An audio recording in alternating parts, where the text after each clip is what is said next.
Karena memang filsafat ini kan juga jarang dikaji di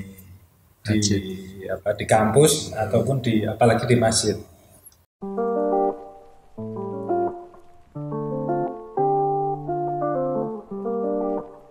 Ya, selamat datang kembali di Dialog Hidayatuna atau podcast Hidayatuna bersama saya Iqbal, dan kita sudah kedatangan tamu 2 orang dari MJS Masjid Jenderal Sudirman dengan Mas Wahid dan Mas Ud dan Mas Ud. Nah, kali ini kita akan ngobrol-ngobrol tentang seputar masjid lah.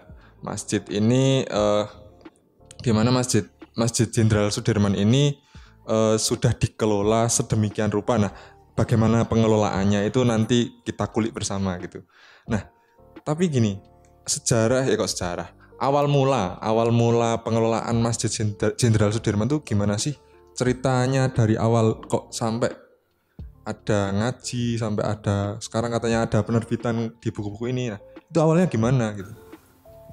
Kalau awalnya sih ini Mas kita melihat kan kalau masjid itu kan ya sebagai pusatnya aktivitas, dan kebetulan orang-orang yang terlibat di Masjid Jenderal Sudirman itu kan para mahasiswa, jadi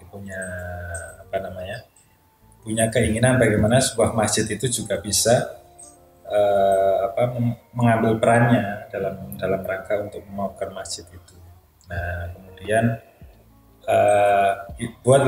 kemudian kita buat ya semacam eksperimen gitulah. Eksperimen bagaimana masjid ini tidak hanya sebagai tempat ibadah, tapi juga bisa sebagai tempat untuk ngaji dan literasi. Jadi proyek eksperimen itu sebenarnya dari Masjid Jenderal Sudirman, dari teman-teman. Nah, kenapa tertarik dengan memilih masjid gitu? Kenapa tidak dengan sekolah apa gitu misal? Kenapa tertarik dengan masjid sebagai tempat eksperimen ini gitu?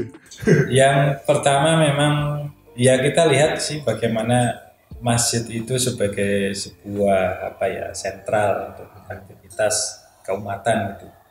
Nah, kalau kita juga melihat sejauh ini masjid secara umum kan ya hanya sebagai sebuah tempat untuk ritual peribadatan. Nah, bagaimana kalau dari masjid ini sebenarnya bisa menjadi satu tempat untuk kita belajar Islam, mengkaji tentang Islam, juga bagaimana bisa berkontribusi terhadap Islam, terkait juga dengan membuat kajian-kajian yang dulu Islam jaya karena menguasai peradaban. Nah, ilmu-ilmu itu yang harus juga dikembangkan di dalam masjid. Bagi kami begitu. Saya itu juga sebenarnya lebih kepada mengisi kekosongan kajian. Kenapa ada ngaji-ngaji yang selama ini sudah kita selenggarakan di MJS, itu sebenarnya juga mengisi kekosongan kajian di masjid-masjid yang lain. Ya sebenarnya kalau secara fikih, ibadah, terus apalagi akhlak itu sebenarnya ada juga kajiannya kita. Tapi ditambah dengan kajian-kajian yang sifatnya katakanlah intelektual atau yang berbasisnya sebagai wawasan keilmuan. Jadi akhirnya nanti ada ngaji filsafat, ada ngaji pasca kolonial, ada ngaji studi Quran, ngaji tasawuf. Nah, baru juga kita karena melihat antusiasme dari santri ngaji itu yang mengikuti ngaji, akhirnya kita juga membuat literasi masjid. Selain ngaji dan literasi itu apalagi yang dikelola? Mungkin Mas Ud mau menambahi atau mau bantu jawab? Kalau selain aktivitas ibadah ya, kayak ada YouTube, ada sosmed itu ya, teman-teman juga membantu di situ. Dakwah digital. Iya, dakwah digital. ada santri online juga gitu. Iya. Untuk biar ada sambungannya, nggak hanya di masjid aja gitu. Nah, dari ngaji tadi kan akidah, fikih dan kawan-kawannya itu kan tadi. Nah, kenapa yang kok kayaknya itu yang terkesannya lebih meluas itu yang ngaji filsafat gitu kan? Yang dari siapa? Pak Faiz. Itu awalnya gimana kok bisa sampai banyak banget minatnya gitu? Ya awalnya itu sekitar April 2013 kita ya teman-teman Pak Takmir itu punya apa namanya untuk mengisi kekosongan tadi itu. Nah kita punya apa gambaran bagaimana sebuah masjid ini juga mengkaji kajian. Nah akhirnya dipilihlah karena ketemunya Pak Faiz, akhirnya Pak Faiz untuk kita minta untuk ngisi karena konsentrasinya Pak Faiz ada filsafat, akhirnya dibikinlah itu apa filsafat. Penamaannya itu pun juga belakangan.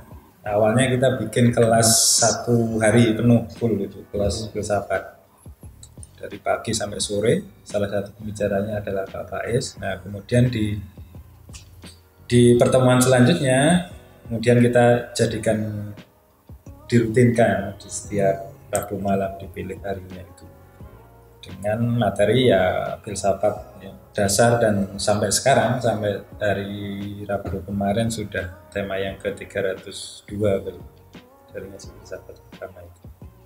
Nah awalnya memang kalau bahasanya Mas Asir itu ya optimis yang datang itu sedikit karena memang apa namanya filsafat ini kan juga jarang dikaji di kampus ataupun apalagi di masjid. Mungkin ya kalau ada yang berkomentar di media sosial ya ada yang ada yang memberikan komentar kalau filsafat ini ya mungkin satu-satunya di dunia dan di akhirat. Tapi nggak tahu kalau di akhirat itu pernah disurvei nggak sama yang berkomentar itu. Nah akhirnya ya mungkin karena dari situ ya jarang ada dan kemudian sajian filsafat itu dihadirkan di masjid juga tidak seberat seperti yang disampaikan di perkuliahan atau kursus gitu. Ya dengan pembawaan Pak Faiz itu akhirnya filsafat itu bisa jadi mudah, enak dinikmati dan kan tidak. Nah saya melihatnya malah tidak murni filsafat tapi ada tasawufnya di situ. Lebih ke bagus menyampaikannya Pak Faiz dan kemudian menjelaskannya itu juga mudah dipahami oleh para santri. Sangat mantap sekali ya. Berarti dari kayak eksperimen lagi ya ini berarti ya. Iya itu eksperimen awalnya. Kemudian apalagi merambah ke yang lain gitu ya. Kemudian kita bikin ngaji pasca kolonial itu juga awalnya sih sebenarnya awal dulu kalau coba dirumuskan ya di MJS itu kan ada tiga core yang kemudian coba dikembangkan. Ada spiritualitas, ada intelektualitas dan muri-muri budaya.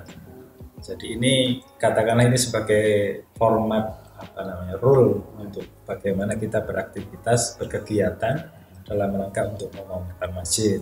Gitu. Kalau spiritualitas itu ya ada ngaji tasawuf, ngaji fikih, ngaji yang sifatnya spiritual gitu. Kalau intelektual itu ya ada ngaji filsafat, ada ngaji pasca kolonial, studi Quran. Kalau muri-muri budayaan dulu awal kita punya kelas mocopat, terus ngaji serat Jawa. Dan rumusannya seperti itu gitu. Nah, itu mulainya ya sekitar 2013 lah itu saya sudah kemudian sampai berlanjut hari ini. Nah, selain ngaji tadi, selain ngaji intelektual tadi dan nguri-nguri tadi, lah terus buku-buku ini dihasilkan dari mana gitu? kok ada buku gitu? Saya mau jawab. Yang Mas Adi mungkin nambahi. Ya, kalau literasinya sendiri kita di Masjid Jenderal Sudirman awalnya sudah punya Buletin Jumat. Oh, buletin. Ya, awalnya di Buletin Jumat. Awalnya dari situ. Tahun 2000 mulai itu. 2007 itu ya. Sudah ada Buletin Jumat. Mandiri kita punya sendiri. Nah, kemudian kalau punya penerbitannya sendiri itu tahun 2016 kita awalnya bikin kelas menulis di masjid karena melihat potensi santri tadi kan, santri ngajinya itu banyak, akhirnya kita di 2016 kita bikin kelas menulis di masjid. akhirnya dari teman-teman yang ikuti kelas ini kita manfaatkan untuk menulis buku gitu. Selain juga berkontribusi di Buletin Jumat. Oh gitu. Nah dari situ kita sudah bikin kelas. Nah kemudian takmirnya ini bikin CV penerbitan. Nah kemudian yang mengelola ini ya orang-orang yang terlibat tadi di literasinya. Terus kenapa ada penerbitan yang mulainya dari situ literasi. Awalnya dari buletin itu. Iya. Dari Buletin Jumat. Kalau dari Mas Ud? Ya kalau penerbitan itu sifatnya apa ya? Minta pertolongan, minta tolong sama temen. Kan ada yang cover, ada yang layout, itu ya dari teman-teman juga. Apa ya istilahnya? Ya kalau gambarannya dulu awal sih kita ya proyek awalnya memang proyek Al-Fatihah. Jadi maksudnya gini, jadi teman-teman yang terlibat di buku, jadi yang yang menggarap cover, layout, editor itu memang awalnya kita bayar dengan itu. Artinya mereka memang sukarela. Masalahnya itu. Nah, akhirnya dari situ juga akhirnya teman-teman antusias terlibat di literasi masjid ini. Akhirnya ya setiap tahun kemudian kita bikin kelas. Jadi dari kelas itu yang kemudian bergenerasi di penerbitan ataupun berkontribusi tulisan. Nah, ini buku-bukunya ngomongin tentang apa kebanyakan itu? Kalau fokusnya ada dua ini sih, ada dua jenis. Yang pertama ini memang buku-bukunya Pak Faiz. Yang kedua itu buku-bukunya teman-teman literasi. Sama kumpulan sama ini ya, satu lagi jenisnya itu kumpulan Buletin Jumat yang sudah sudah dikurasi ya. Dari misalkan 3 tahun kita menerbitkan berapa kali edisi, nanti dikurasi aja kemudian menjadi buku juga. Ini berurutan atau emang bukunya ini maksudnya kayak kalau film kan ada istilah sequel gitu kan? Oh, enggak. Beda-beda. Kalau ini misalkan ini karya terbarunya teman-teman literasi yang santri ngaji gitu. Santri ngaji yang berliterasi di kelas menulis yang keempat. Kalau ini ini bukunya Pak Faiz yang terakhir. Masih ada yang akan terbit lagi sih. Ini juga bukunya Pak Faiz ya? Ya. Dunia Cinta Filosofis. Ini juga awal Mas menulis. Awal generasi pertama dari kelas menulis. Salah satu. Yang hasil dari buletin itu yang mana Mas? Ada enggak ke bawah. Nah, buku-buku ini bisa didapatkan gimana Mas? Kita juga punya ngelola ini lapak MJS sama penerbitan itu bisa dicari aja di MJS atau MJS Press itu ada. IG ada di Marketplace juga. Terus kalau untuk YouTube-nya namanya MJS Channel. Itu Mas Fauzan tuh yang ngelola itu, ada tim ada satu ini sendiri, ada pengelola sendiri.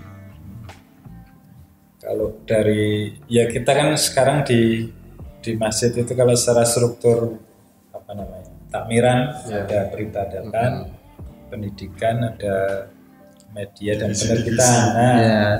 Seolah-olah gitu ya. Ya emang begitu. Jadi ada media dan penerbitan. Nah, di bawahnya itu ada Lini Media sama MJS Press. Di bawahnya nanti ada komunitas, ada perpustakaan juga. Selain itu ada web juga Mas, kita ngelola. Oh iya, ngelola web juga. Webnya apa? Webnya mjskolombo.com. Kolombo pakai C ya? Pakai C ya.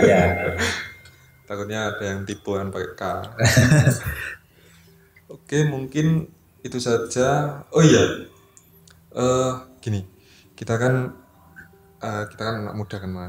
Nah, ketika kita merantau otomatis kan kita juga pulang ke kampung lagi ketika ya katakan Ramadan atau Lebaran. pesan-pesan untuk anak muda yang mau pulang kampung yang melihat masjidnya kok gini, masjidnya oh sudah begini, nah itu baiknya gimana gitu. Secara teori mungkin belum ya, Iya. saya juga belum mempraktekkan itu. Paling enggak saya punya gambaran begini. Karena memang situasi lingkungan di mana masjid berada itu kan beda-beda. Iya benar. Mungkin kan karena mungkin di Jogja itu kulturnya seperti ini, jadi kami bisa bereksperimen seperti itu. Nah, misalkan kalau kita kembali ke daerah masing-masing ya lihat potensi apa yang ada di situ. Kabarnya sih seperti itu karena memang medannya masih yang dihadapi kan berbeda, situasinya berbeda, apalagi untuk menarik masa. Misalkan kita punya kegiatan yang ingin kita adakan di masjid, ya minimal kita punya ini dulu punya gambaran masyarakat seperti apa gitu. Kemudian paling nggak punya tim kecil lah untuk mengeksekusi itu. Paling itu dua hal itu. Dari Mas Ut mungkin apa ya? Ya nambahin juga sih. Kadang kalau teman-teman tuh pengen kayak MJS itu, pengen bersahabat. Cuman ya tadi lihat masarnya dulu. Jangan niru kayak MJS nanti masanya nggak ada gitu, kan percuma gitu. Lihat medannya dulu. Iya, lihat medannya dulu. Nah mungkin itu saja. Terima kasih atas kedatangannya di Geraha Hidayatuna. Jangan lupa dibeli guys bukunya, ini murah karena ilmu isinya. Jangan lupa subscribe channelnya MJS apa tadi? MJS channel sama IG MJS Press. MJS Press ya. Banyak banget kayaknya apa? Ya, MJS Press sama apa MJS sama masjid Twitternya ya ada di buku. Nah kalau mau lebih lanjut beli bukunya. Lengkap soalnya. Nah mungkin itu saja. Terima kasih Mas Wahid dan Mas Ut atas kedatangannya. Saya ucapkan banyak-banyak terima kasih pokoknya, dan mohon maaf apabila kami dari redaksi Hidayatuna banyak kekurangan. Baru kali ini podcast ada terima kasih dan mohon maaf. Dari kemarin-kemarin enggak, emang parah ini hostnya harus diganti. Mungkin itu saja, terima kasih dan saya akhiri. Wassalamualaikum. Oh jangan lupa like, subscribe dan komen, dan ada muncul video nanti di layar ini. Terima kasih. Wassalamualaikum warahmatullahi wabarakatuh. Waalaikumsalam warahmatullahi wabarakatuh.